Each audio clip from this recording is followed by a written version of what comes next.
গ্রামের একদম শেষ প্রান্তে একটা পুরনো ভাঙা বাড়ি ছিল। সবাই তাকে শেষ বাড়ি বলতো, কারণ তারপরই শুধু জঙ্গল আর কিচ্ছু না। লোকজন বলতো ওই বাড়িতে নাকি রাতে আলো জ্বলে, অথচ সেখানে কেউ থাকে না। একদিন শহর থেকে রাহুল নামের এক ছেলে তার দাদুর বাড়িতে বেড়াতে আসে। সে এসব ভূতটুত বিশ্বাস করত না। জানিস, আমাদের এখানে একটি বাড়ি আছে, খুব ভয়ঙ্কর। ওখানে রাত্রিবেলা কেউ যেতে পারে না।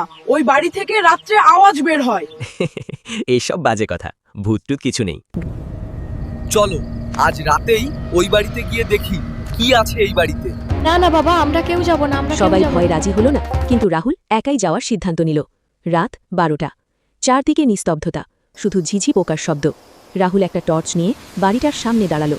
দরজাটা আধ খোলা, যেন কেউ তাকে ভেতরে ডাকছে। সে আস্তে করে দরজাটা ঠেলে ভেতরে ঢুকল। ভেতরে ঢুকতেই একটা ঠান্ডা বাতাস তার গা ছুঁয়ে গেল।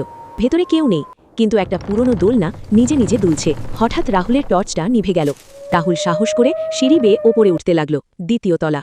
ওপরে উঠে সে দেখল 3টে দরজা, 2টো দরজা বন্ধ, একটা দরজা একটু খোলা। ওই খোলা দরজার ভেতর থেকেই শব্দটা আসছে।